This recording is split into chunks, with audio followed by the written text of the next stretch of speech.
Welcome to Hope and Heresy, Life on the Religious Left, where we wrestle with contemporary issues using history and theology as our guides. Our task is to reclaim religion for everyday people who want to live meaningfully without letting arbitrary doctrine or oppressive religious practice prevent us from asking big questions about our complicated world. I'm Reverend Sarah Lindsay. And I'm Reverend Peggy Clark, and we're Unitarian Universalist ministers broadcasting from Community Church of New York, here in New York City.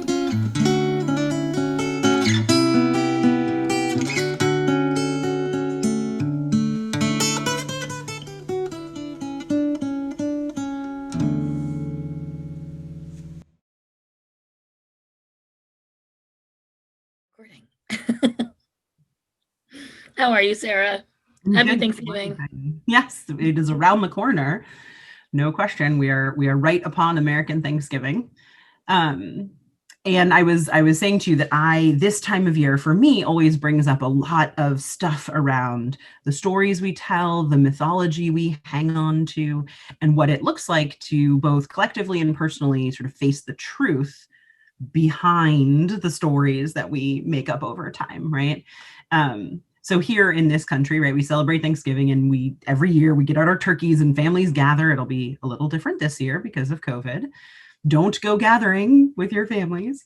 But that's our tradition, right? We all gather around a table and we eat this feast, and we celebrate this idea of the pilgrims and the indigenous peoples like having this beautiful day together and eating all this food and every year we do this. And the story that I was told, right, I remember being a kid, and I remember even being, I did like a teaching internship in Texas when I first got out of college. And there was a huge Thanksgiving feast at this private school in Texas. And all the kids had on their like headbands or their pilgrim hats or whatever. And it was like the retelling of the myth of like this sort of beautiful, wonderful, like the native people welcomed the pilgrims to the land and the pilgrims shared their food, and like it's just not the real story, right? Right. Well, we all, I mean, I remember as a kid learning how to make three-pointed hats. Yeah. Right. I mean, so it was all about this like reclaiming of New England culture, of pre-colonial, and this idyllic, everyone was happy and there was so much food, and we were, we had all these great people around us. We had each other, and there were this sort of vague Native American with no specific, they were just like, there was no tribe, no nation, no language. They were just there, and we were all joyfully getting along together. Yeah, in some way it makes all of us disappear, right? Because there was nothing. And that story was so much part of this time of year. I mean, everything as a kid, it was a little bit about food, right? About like Thanksgiving, but so much was about the story. I mean, in school, we were just indoctrinated into this myth. Well, and I remember that the sort of the shades of the story were that like the pilgrims were offering their largesse to the people who, you know what I mean? Like they invited the indigenous peoples to the feast, right? As opposed to, so I don't remember exactly when, but somewhere along the line, right? We learned a different story, right? And that's the one that is about genocide and is about, that the pilgrims wouldn't have survived if the indigenous peoples hadn't shared knowledge with them about planting, and that their sort of welcoming into their harvest that year was entirely only possible because the indigenous people had, in spite of everything, welcomed these folks into the knowledge of the land that they had, right? And I know that for me, and I'm curious about your take on this, that like every year when I preach about this, I will sort of say, in 1621, for like one day, there was this sort of shining moment of what could be possible, right? And we have now for, nearly 4 centuries. Next year will be the 400th, right? For nearly 4 centuries, we have like lifted it up as if that's what it was, the whole story, right? And so I'll say to people like, yes, it's okay to honor and celebrate this one moment that did sort of show a different way that things could be.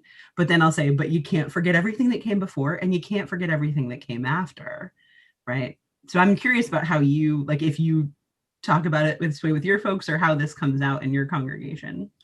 Well, because that story, this like big harvest feast story, was actually created at the end of the 19th century after Thanksgiving had been established actually several times in history.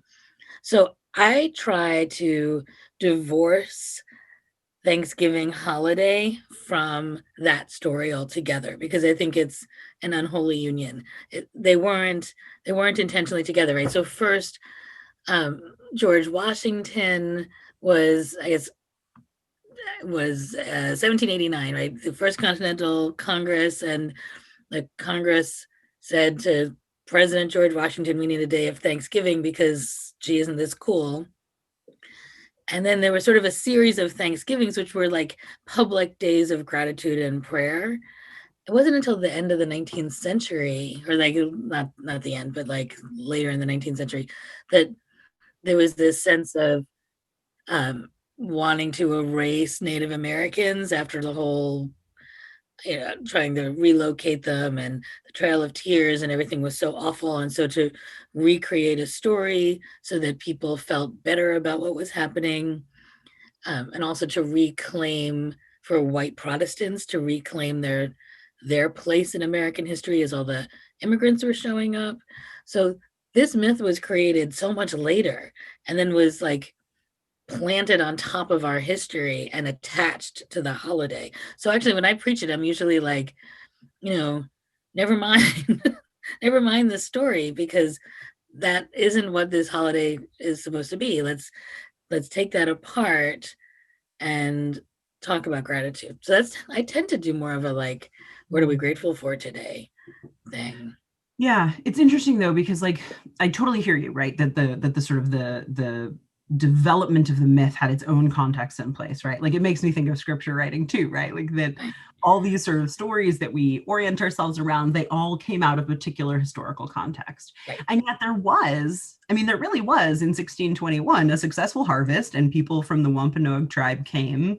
And it wasn't, it might not have been the like perfectly joyful, like let's meet in the middle and share everything, right? But there were representatives from the indigenous peoples in the area who came for this 3-day harvest festival thing, right? Again, like probably looked wildly different than what we have always seen in like picture books and what we were, coloring pages we did as children. But it did exist as a moment. The thing that we point to and say the original Thanksgiving feast, right, was a thing. Um, but this is what's so fascinating to me about it, right? And it's because we don't just do it collectively about Thanksgiving, we do it in our personal lives, we do it about politics, we do it about all sorts of things, is the way that we take a thing from the past and we create a story around it or a mythology around it. We use it as a tool, right? Like what you're describing with immigration, everything, we're using it as a tool for other purposes. And then what does it look like? What is the imperative to go back and uncover what was true or real or not? And what is our responsibility to tell a new story? How do we do that without sort of dismantling and shattering people's lives? Right, like it's for me, this question of like how we tell stories and how we uncover truth is actually maybe in this moment of election madness also really important, right? Like how we tell true stories versus how we build up wild mythologies. um it just is very interesting to me.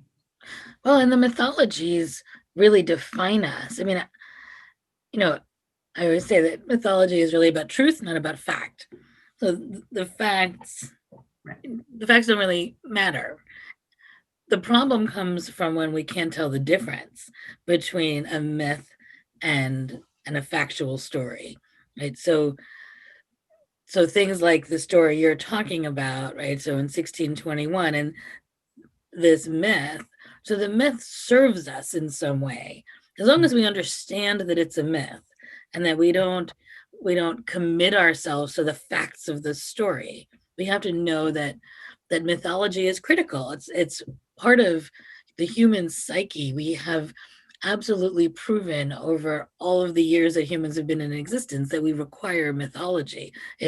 it grounds us, it puts our lives in context, it connects us with each other and with something larger than ourselves. But we have to know that it's a myth. Yeah, so it's interesting. As we're talking about this, I hadn't thought about it, but Joseph Campbell, right, and all of his work on mythology, like listeners, if you haven't ever, read or watched, there's a great series. I feel like it's an old PBS series of interviews with him, maybe. We can put a link in the show notes or something, but it's a great his exploration of myth and the human commitment to mythologies is really and storytelling, right? So what I think is interesting as we're talking is that, like, as I reflect on it, I guess what I do with my congregation, at least, is I try to, rather than dissociate the myth entirely, I guess what I've been trying to do, and I'm wondering, like, is it successful or is it the right choice, is recommit to the only things we know as fact and create a new mythology, right? In other words, like, to sort of say, okay, so underneath the mythology that we know as Thanksgiving is a factual event. But if we're honest about what that event was, we can create a different mythology, or we can create a different story and a different understanding. And it does, our producer Amy sort of commented to us that this thread echoes that question of sort of America never having, we talked about the Langston Hughes, America not being America. And that's kind of how I come at Thanksgiving, is like, here was this 3-day thing that was like, this is what it could have been. And then we all, well, not we all, and then the white people screwed it up, right? Like there was this moment of like, and so for me, I think that what I do is I take that factual thing and I say, it's important to remember that factual moment and take away all of the accrual of fluff and lies and whatever that's come attached to it over the years, and to recommit to the possibility inherent in that historical moment, right? And along with that, right, comes the gratitude and acknowledgement that the Pilgrims would not have survived, right? That they barely made it, and they only made it because of the indigenous people, right? So I don't know. I'm not sure it's the right answer, right? But I realize that's what I've been doing, is trying to sort of, without letting go of what I see as a potentially ripe historical moment, recraft a narrative around it so that my people and myself, to be honest, can, like, because I love Thanksgiving. It was like my favorite holiday growing up. It was like the whole family would get together, like, dozens and dozens of people. And so for me, finding a way to hold that holiday without feeling like it's a total lie and has to be totally excised from American experience, right, feels important. I agree. And I hear people saying that they won't celebrate it. They don't, and that may be part of my wanting to reclaim the history and to say this Mhm. isn't even the story. This isn't even what Thanksgiving is about, and it never was, and it wasn't the intention. And until much later, my point of that is to say you don't have to just let it go, because people who are sort of into this, like, thanks grieving, or I don't recognize this holiday. I, I feel like you're throwing the baby out with the bathwater on this one, right? You don't Right. like the myth that was created around it, doesn't mean that, one Thursday a year we don't get together with family and eat a good meal and, Offer gratitude. right, talk about what we're Yeah, grateful for. it's interesting because it's making me think about sort of integration of, not like racial integration, but sort of integration of wholeness of self, right? And integration of trauma and experience, and how we, because again, this question of narrative and story and mythology operates in our individual lives as well, right? So in a way, I think you and I are both attempting to offer people a way to integrate sort of the truth of what's a pretty horrifying history, right, of invasion and genocide, how to integrate that truth without, as you say, sort of throwing the baby out with the bathwater. And I think that we learn to do that also in our own lives, right? Like, how do I tell the truth about my childhood without having to sort of dissociate it from it entirely, and taking what was good but also acknowledging what was bad, right? Like, that there are these ways that we do these sort of narrative moves, reclaiming of truths, retellings, and that ultimately the point is to be able to move forward with a certain kind of, like, wholeness and honesty, right? Like, integrated with our own history.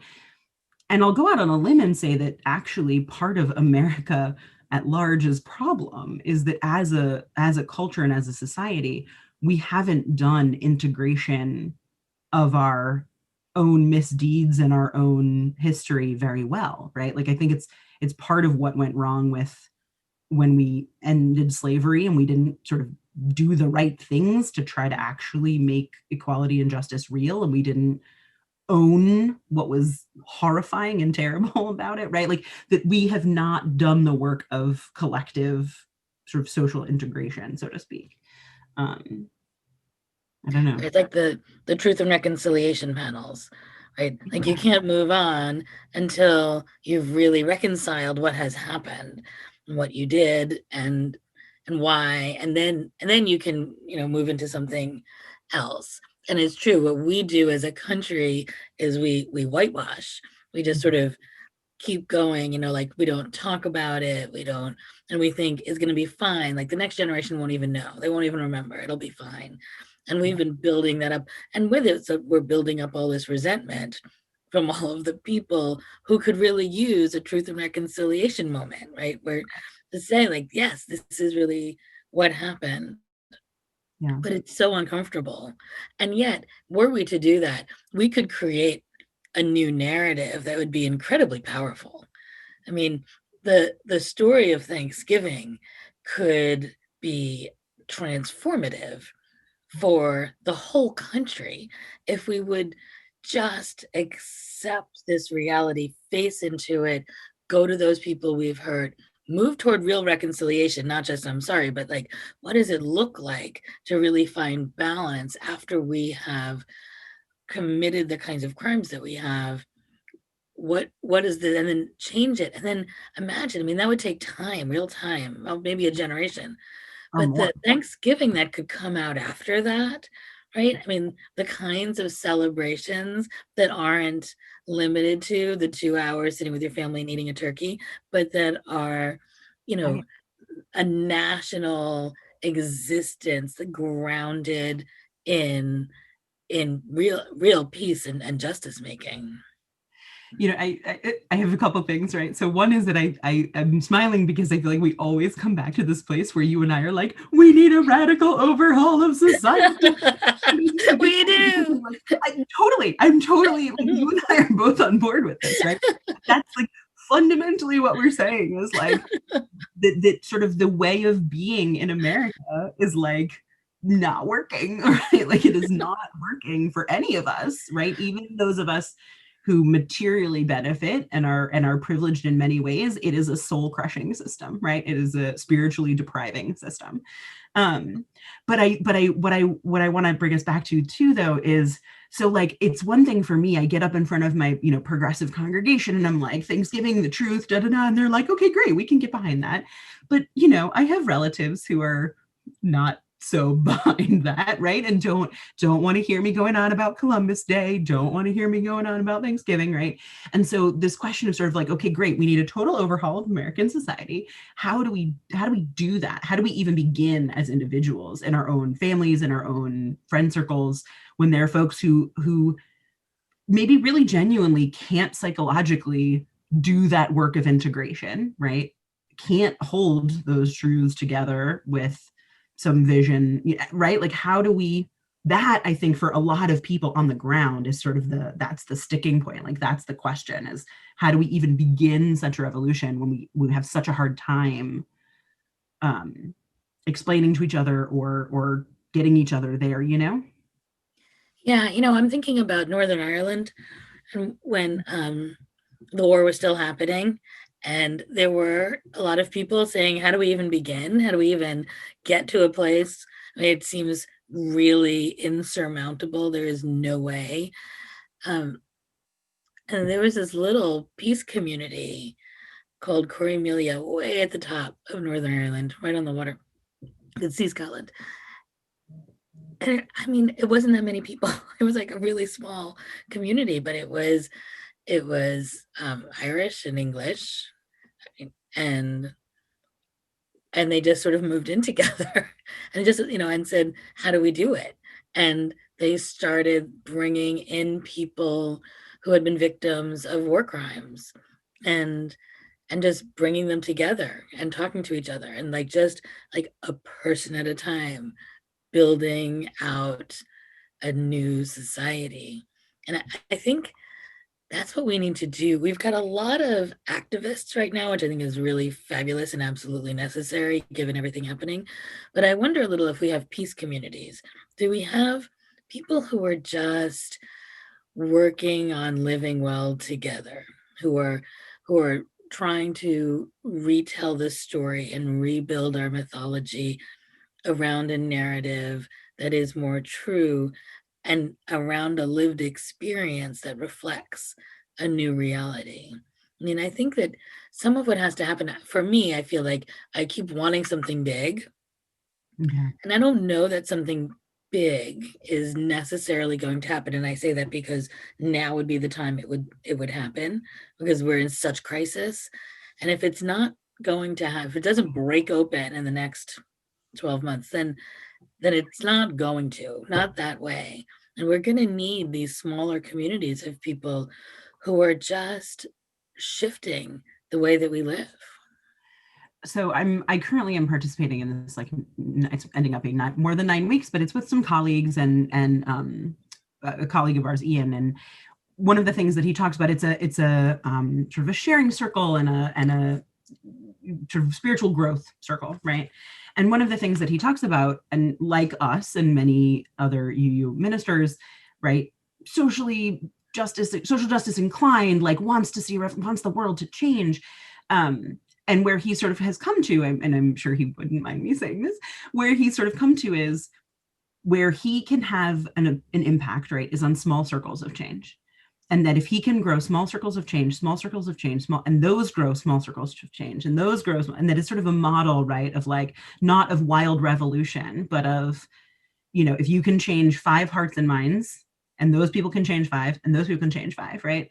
So I suppose in a way, what we're saying is that, like, for all of us who struggle in our own families or in our own circles to tell truths and meet with resistance about those kinds of truths, or with, retelling the story, that part of it is, that's your sphere of influence. That's where you're going to try to stay at the table with people and not give up even if they get frustrated. That's where you're going to try to, be gentle in your telling of the truth and help them and listen to their fears and listen and try to help them get past or beyond what's the block is, right? And you're going to do the best you can. And that, like, at the end of the day, if you can shift a few people in your sphere and they can go out and shift a few in theirs, then there might actually be real potential for a new mythology to be born.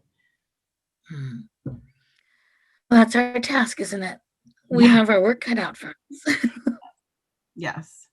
So I would say, I mean, if there were like a plan of action out from today, I would say that, for any of our listeners who are so inclined, before your Thanksgiving day, like, remind yourself of what's fact and what's myth, right? Like, do a little Google search, remind yourself of the fact and the myth. And even though it might be hard, make sure that on the day when you're gathering over Zoom or wherever, that somewhere someone speaks some truth about the actual story, right? Take a moment to honor the history of the, invasion and genocide. Take a moment to honor that moment that was actually good, whatever it is, but figure out a way to tell some truths about Thanksgiving on your Thanksgiving this year. Well, and the hope is that we all start doing that. That we all gently start to shift us slowly, carefully, not just the people who are in your echo chamber, but people in your family who really are not in your echo chamber. Just Right. my hope is that we get serious about moving us all ever so slowly in that direction. Yeah. And go listen to Joseph Campbell. Learn about humans and Power of mythology. Myth. It was called Exactly. Power of Myth. It came to me. It's really important. It's important. We should do a whole episode on mythology. Yeah, we really should. Yeah, maybe in the future. Maybe we'll do a little Joseph Campbell mythology episode. Um, but yeah, we'll It's, tell the truth this Thanksgiving, Peggy, you and me. it's good talking to you, and I hope you have a great Thanksgiving. You. I'll see you. Bye.